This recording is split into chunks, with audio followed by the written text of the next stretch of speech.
the History of the World podcast, written and presented by Chris Hasler.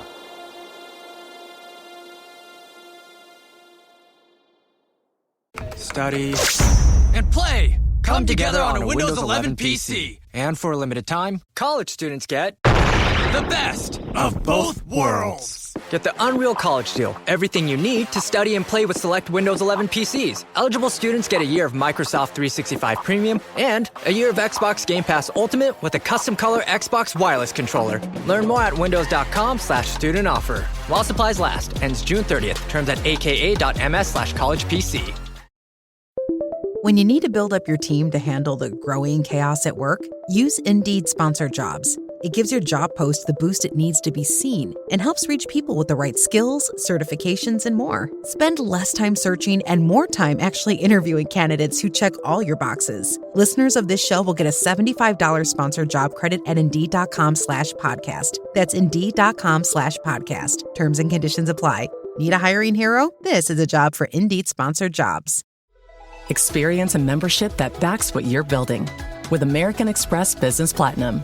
Get 2 times membership rewards points per dollar on eligible purchases in key business categories, as well as on each eligible purchase of $5,000 or more, on up to $2 million in eligible purchases per calendar year. American Express Business Platinum. There's nothing like it. Terms apply. Learn more at americanexpress.com/business-platinum. Volume 4, The Medieval World. Episode 74, The Travels of Marco Polo.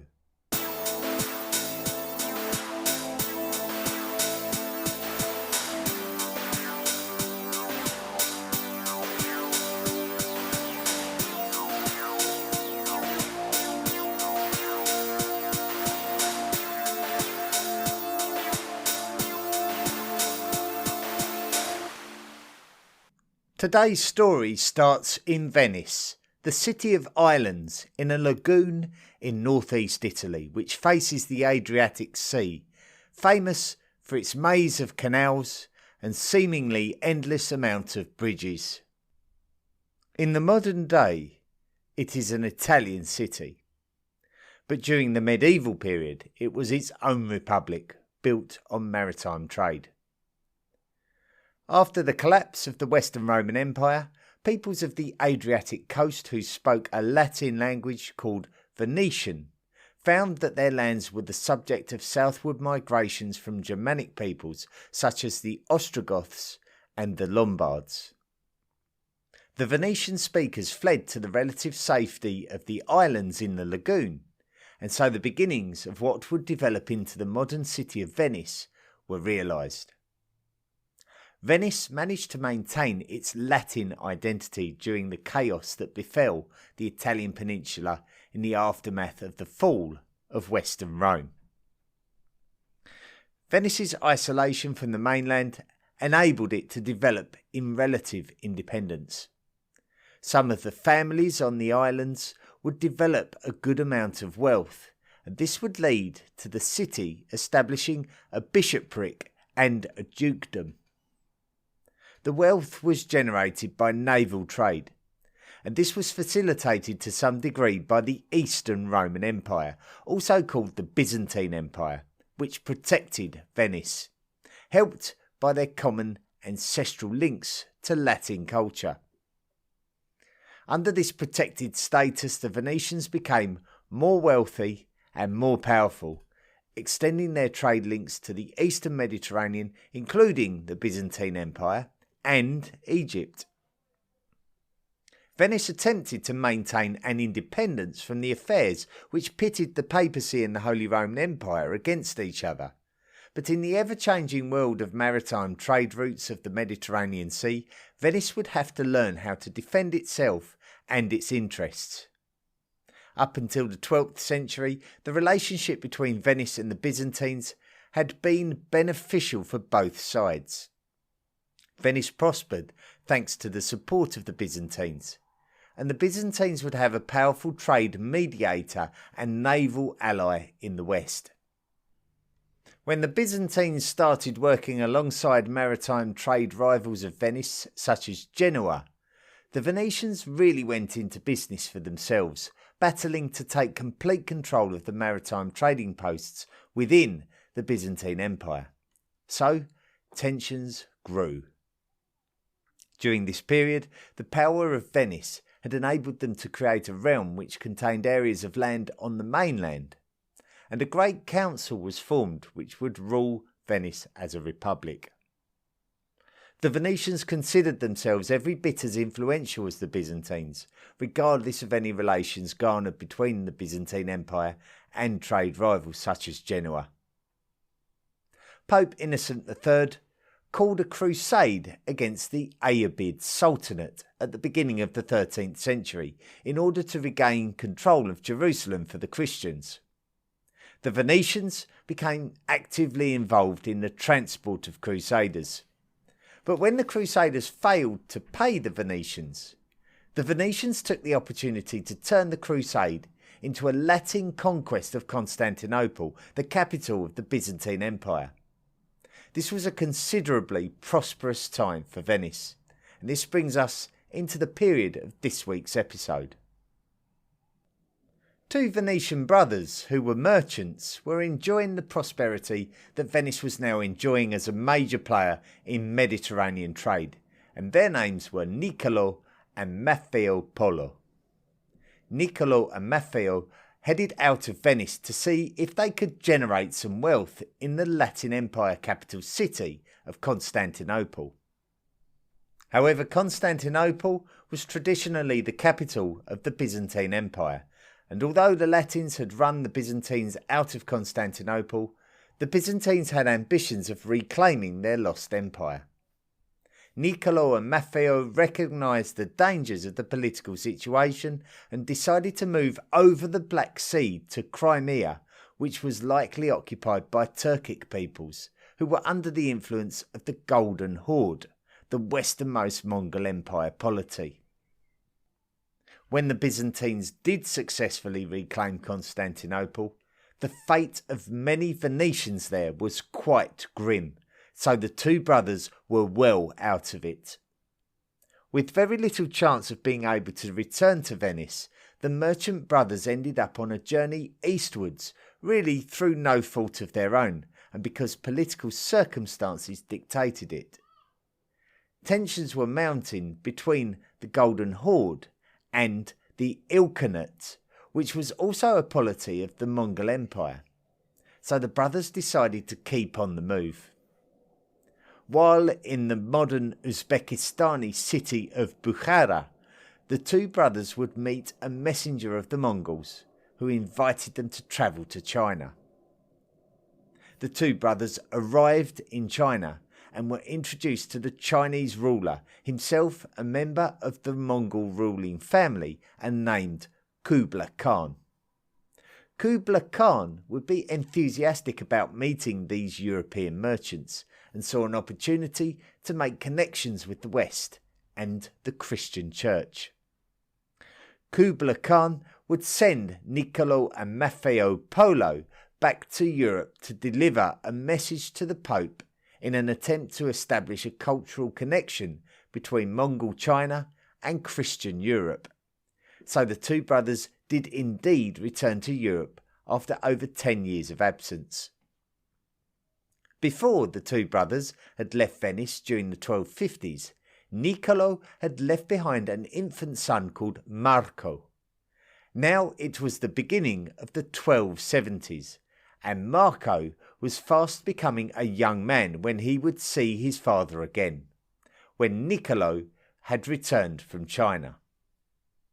Marco's mother had recently passed away, so the decision was made to take young Marco with them on the challenging journey all the way back to the Far East and the court of Kublai Khan. Marco's journey to China. Kublai Khan had set Niccolo and Maffeo the task of taking a message to the Pope, who at the time was Pope Clement IV. By the time the two brothers had made it back to Venice, Pope Clement had died.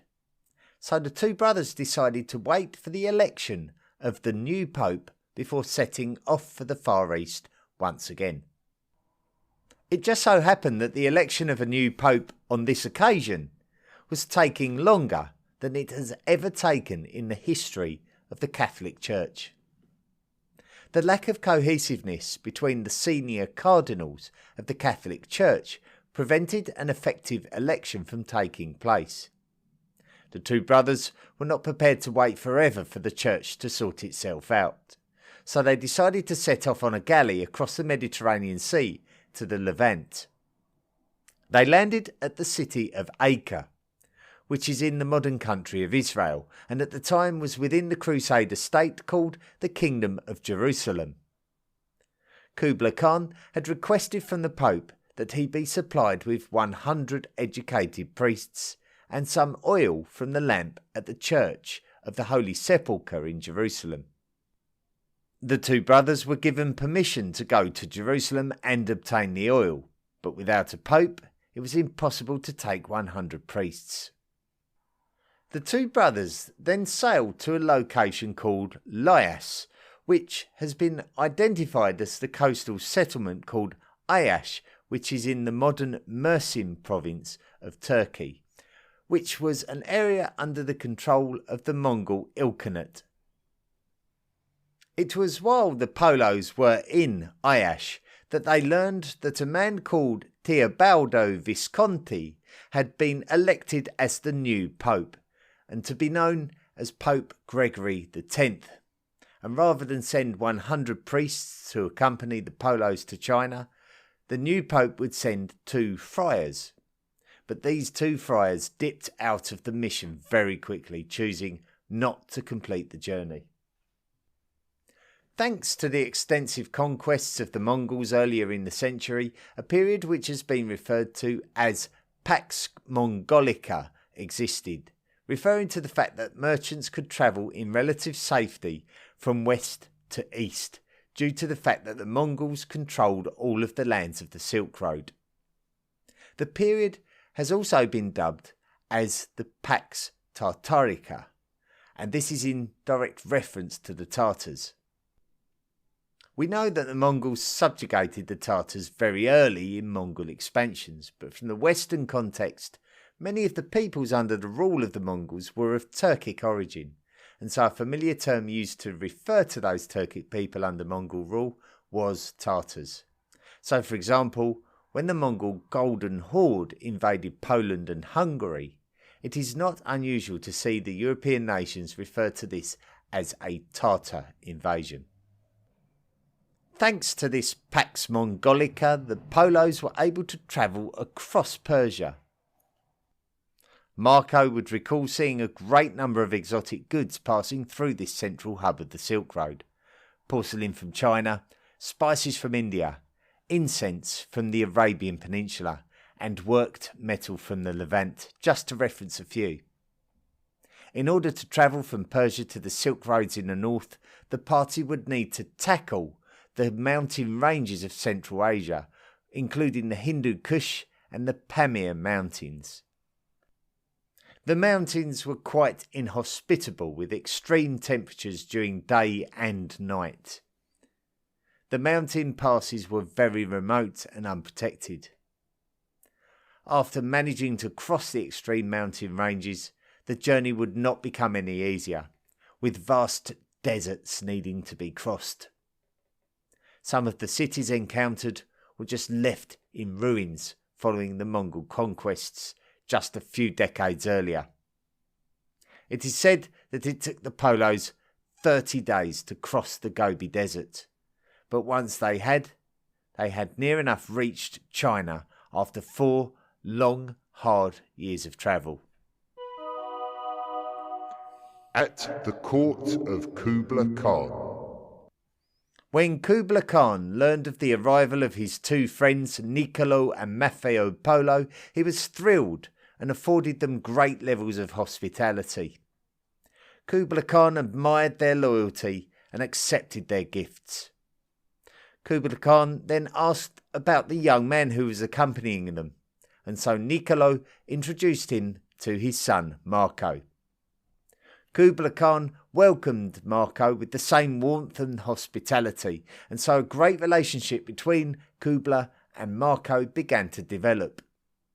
Marco would be allowed to work on behalf of the Great Khan, and in return Marco would be able to promote the Great Khan and open diplomatic opportunities on the Great Khan's behalf. Marco was clearly an exceptional young man, and Kublai Khan apparently recognised this. With the opportunities that Kublai Khan was willing to give him, Marco made it his business to learn as much about the languages and customs of the peoples that he would be visiting and liaising with as possible, in order to ingratiate himself with them. Marco was sent southwards by the Great Khan towards the lands of mainland Southeast Asia, and particularly what we know today as the Yunnan province of China, where the upper Yangtze River can be located. Marco would then gather knowledge and information which he would later record, as we will find out later in the episode. While in the south, Marco would visit a province called Karazhan. Marco would give us a very vivid description of a type of serpent that he saw in this area. He described it as being over 9 metres long and almost 2.5 metres in girth. The serpents were said to have a large mouth with immense teeth, said to be capable of swallowing a man whole. The locals would set traps for these serpents, which would spike them. The meat would be regarded as a delicacy, but the gallbladder was considered to have great medicinal value, able to ease the labour pains of women and cure the bite of a mad dog. What these serpents really are is difficult to say, but it would be one element of Marco's stories which would gather intrigue by those who read it. Some would believe all of these things to be true, while others would dismiss it as pure fantasy. Logically, what actually could this creature be? Well, many believe that due to the area of the world that Marco was in, and due to the description of the animal, that he is likely referring to the crocodile, an animal unknown to Europeans. To the average European, who would have had no experience of such animals, it must have seemed like Marco was describing a mythological Chinese dragon. In our episode about the Song dynasty of China, which took us back in time to the period around the 11th century, we spoke about how the Chinese had started producing printed paper promissory notes, which were used in place of metal coinage. So we can describe these as the earliest known banknotes, or paper currency. Marco was quite astonished by the fact that Kublai Khan was allowing these promissory notes to be used as currency, with the piece of paper having no value, but essentially it was a promise from Kublai Khan himself to pay the holder themselves. So Kublai Khan was actually the central bank in this case. It is likely that Marco Polo's knowledge of the paper note system had some influence on the eventual emergence of paper currency in Europe. Another observation that Marco made was in regards to the communication systems within Yuan, China, the name for the Mongol ruling dynasty. The value of efficient land routes is something that we take for granted in the modern world with our railway lines and tarmacked roads. Before the modern world, sea travel was the fastest way to travel long distances, and land travel was a challenge. The Persians and the Romans were noted for their innovations when it came to developing land routes. The Mongols in China had developed a very impressive system of their own, undoubtedly based on previous systems that had already existed. Not only were the Mongols highly efficient at conveying messages and instructions on the battlefield by using a system of flags, but they were also highly efficient when it came to relaying messages throughout China in general. And this is because they had developed a system of relaying messages from station to station until it reached its destination. So it has been referred to as a type of postal service. Men would run on foot from station to station, with a typical distance between such stations being 3 miles. When the man would reach the station, another man would be waiting to run the next leg of the journey.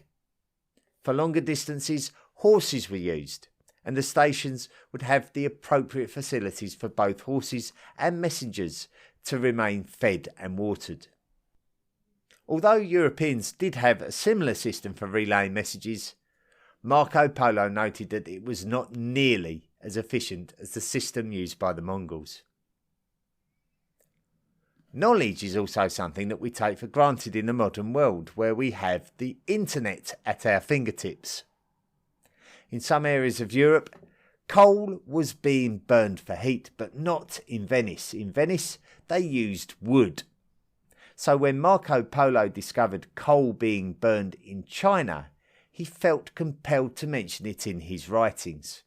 For Marco, he had simply witnessed stones that burn like logs. Marco's travels around the Far East would take him as far south as the Burmese kingdom of Pagan.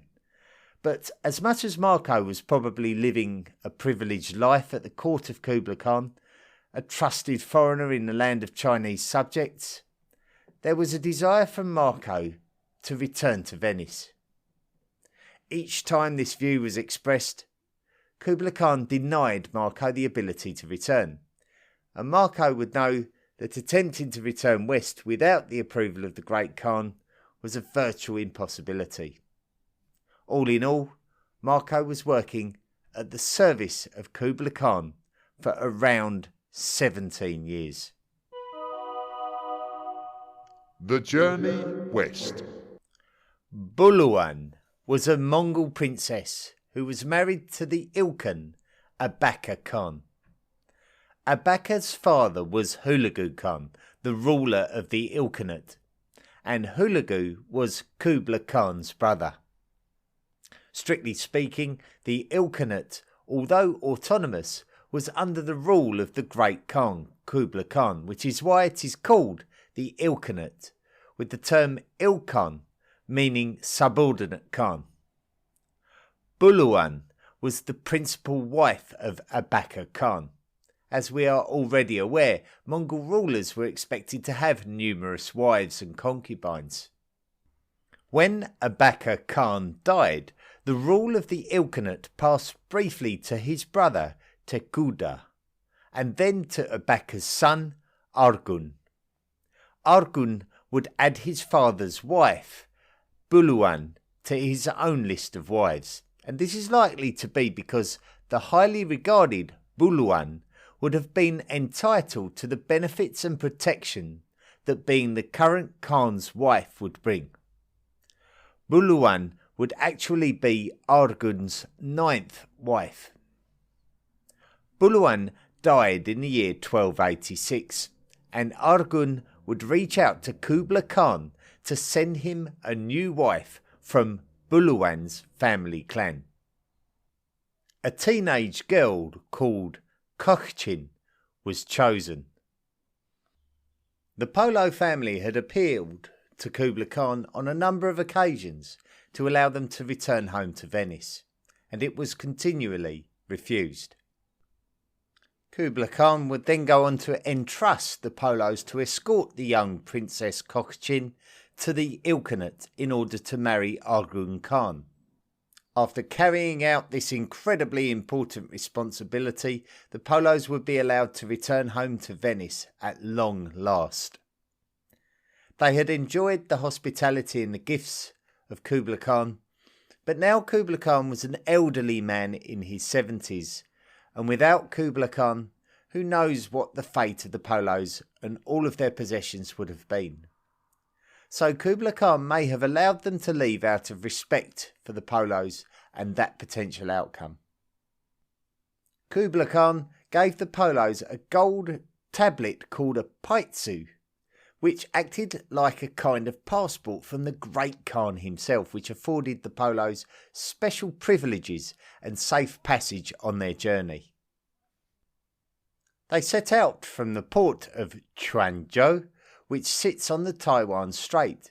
the channel that separates the East China Sea from the South China Sea.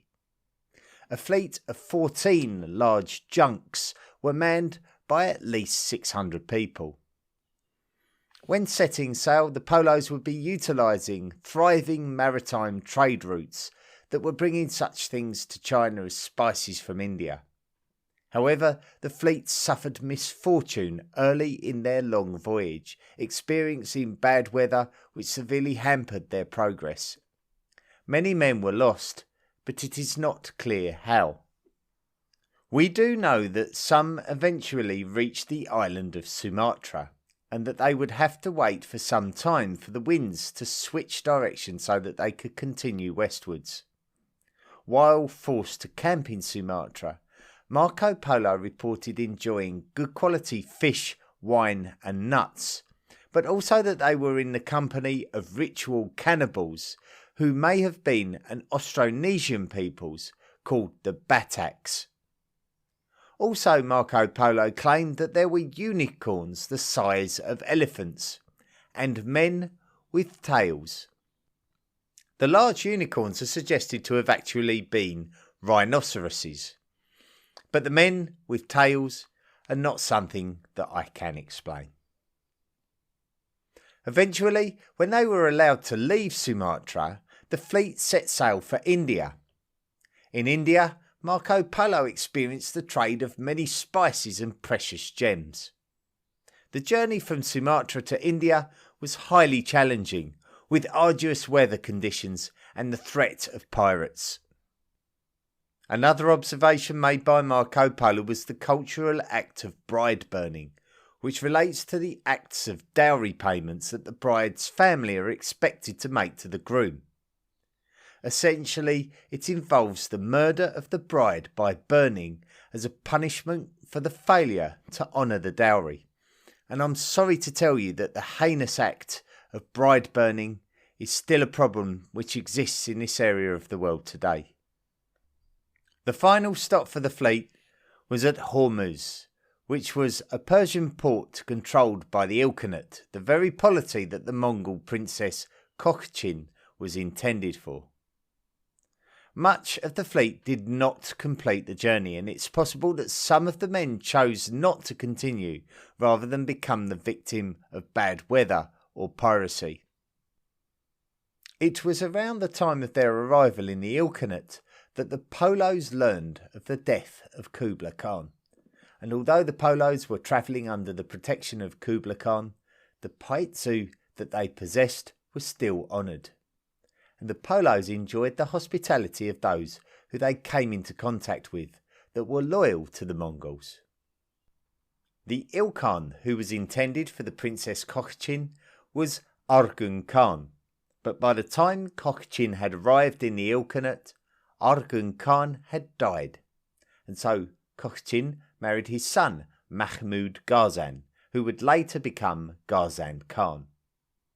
Princess Kokhchin was said to have been heartbroken to have parted company with the Polos, with whom she had been through so much with.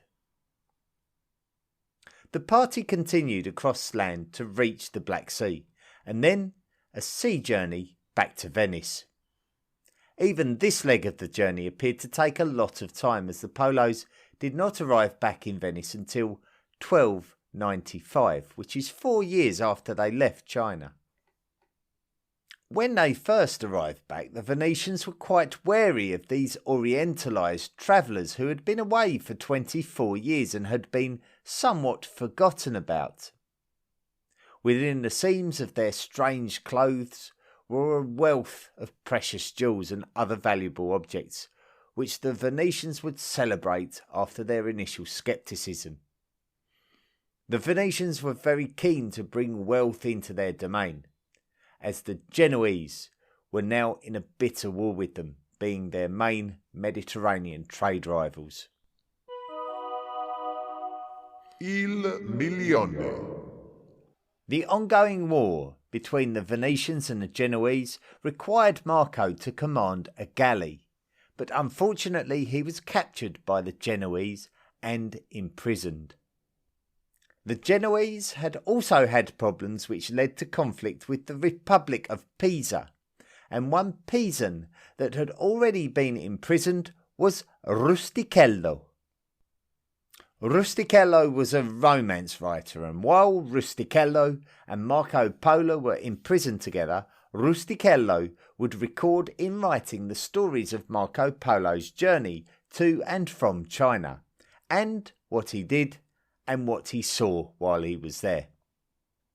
Due to Rustichello being an author by vocation, his work was written in Franco-Italian, which is believed to have simply been a literary language as opposed to a spoken language.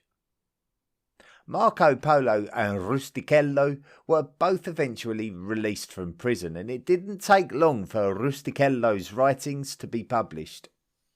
In the English-speaking world, the works are called The Travels of Marco Polo, but it has had various names, including a curious name, Il Milione. In Italian, this translates to the million. It is believed that Il Milione was a nickname for Marco Polo himself, but why would Marco Polo have a vast number as this seemingly glorious nickname? It has been suggested that it is because Marco was a subject of Kublai Khan that Kublai Khan's wealth could be counted in the millions. However, it appears that Marco Polo's father also had the nickname Il Milione, and that it could simply be a means by which to distinguish their family line from other members of Polo family branches. Either way, it is not clear. The book itself was very popular and highly sought after. Significantly, it was translated into Latin among other languages very quickly, and its popularity is very significant in an age before the printing press had enabled the works of European writers to be distributed on a large scale. However, some critics have suggested that some of the content of the book has been fabricated, and these aspects have been discussed ever since. Some have even suggested that the nickname Il Milione is based on the fact that Marco told 1,000,000 lies. It is one thing to suggest that the story of Marco Polo's accounts are a pack of lies if you're living in Venice in the early 14th century and you have never had experience of anything in your life outside of Venice or other than what you have been told. But it's another thing to say that in more modern times with modern information at your disposal. The book tells us of birds that can carry and consume elephants, and that they are native to the island of Madagascar. We know that there were large birds native to Madagascar that are now extinct called elephant birds. But not only are they believed to have gone extinct before Marco Polo's lifetime, but also we have no reason to believe that Marco Polo ever went anywhere near Madagascar during his travels. The notion of a mythological raptor that could gather an elephant in its talons exists in medieval Arabic literatures, and Marco Polo could have just simply been repeating things that he had been told. The discussion will be ongoing due to there being many factors that can be scrutinised. It is interesting to note that there are no records of Marco Polo in contemporary Chinese texts, and that other emissaries are certainly mentioned. The counter-argument is that Kublai Khan had so many emissaries that Marco Polo was not special in any way by comparison to others from the Eastern perspective. It is also probable that Mongol documents were destroyed after their tenure as the rulers of China was over. The mention of things such as paper money and porcelain was not revolutionary to European merchants who were already aware of such things before Marco Polo wrote about them. For all of those things that critics question, such as obvious omissions like there being no mention of the Great Wall of China and the mass consumption of tea, there are those things that critics say could not have been detailed so vividly had Marco not experienced these things firsthand. After his imprisonment, Marco Polo had a family. He married a Venetian noblewoman called Donata Badoer, and they would have 3 daughters, one of which is known for having to fight against her husband's family to prevent them from claiming her inherited wealth. We know very little about Marco's later life, but we do know that he passed away at the age of 69 in the year 1324. Even if we suppose in any way that the works of Marco Polo were untrue to any lesser or greater degree, we cannot deny the impact that these works would have. Not only do we have a contemporary historical reference about life in the 13th century in various different cultures around the world, but we also have a book which contemporaries and future generations would be excited about. Travellers would be intrigued and tempted to go on journeys of discovery themselves, believing that it was indeed possible.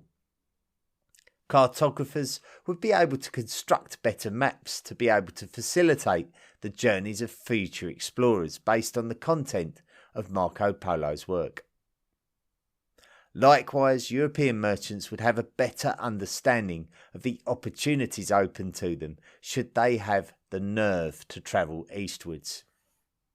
The rewards could now be understood, so many more merchants would consider it worth the risk.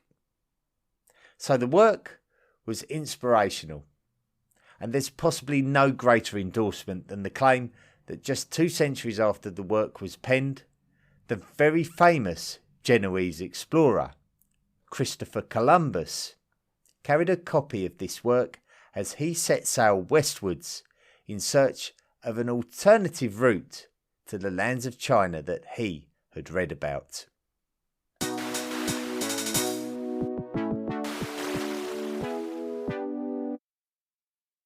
Tomorrow morning is knocking. Stock your fridge now. How about a creamy mocha frappuccino drink? Or a sweet vanilla? Smooth caramel maybe? Or a white chocolate mocha? Whichever you choose, delicious coffee awaits. Find Starbucks Frappuccino drinks wherever you buy your groceries. Marvel Television's Wonder Man, an 8-episode series, now streaming on Disney+. A superhero remake, not exactly what we'd expect from an Oscar-winning director. Action! Simon Williams, audition for Wonder Man. I'm gonna need you to sign this, assuming you don't have superpowers. I'll never work again if anyone found out. My lips are sealed. Marvel Television's Wonder Man. All 8 episodes now streaming, only on Disney+. Thank you very much for listening to this week's episode of the History of the World podcast on the Travels of Marco Polo. Now, if you enjoy listening to this podcast and you'd like to support the podcast, do your best to support the podcast, then visit our website, historyoftheworldpodcast.com. Click on the Patreon link and sign up to make a monthly contribution. You can sign up for as little as $1 a month. You'll become a lifelong member of the History of the World podcast Illuminati, and you'll qualify for gifts and rewards. If you want to get in touch with the podcast, please drop me a line at historyoftheworldpodcast@mail.com, and you can also follow the podcast on our social media pages: Facebook, X, Instagram, TikTok, YouTube, Tumblr, Threads and Mastodon. And if you can't get enough of the podcast, then look out for the special debrief episode where I'll be talking some more about the episode that you just listened to and a few extra bits and pieces. Now, if you enjoy listening to the listener messages and reviews, just go back to the previous episode, the History of the World podcast magazine, and you can catch up with them all there. But that's it for this particular episode. Next time on the next full episode, episode number 75, we'll be talking about the Ming Dynasty of China, which we hear a lot when talking about Ming vases, for example. So it's we're looking at that period of Chinese history, and that's going to be sort of the pretty much the end of medieval China. We're going to talk a bit about gunpowder before moving on to another part of the world.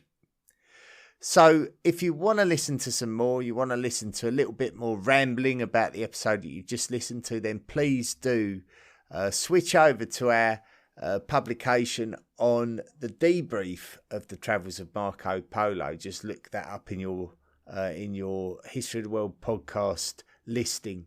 It should be there. It should be there very shortly, if it isn't there already.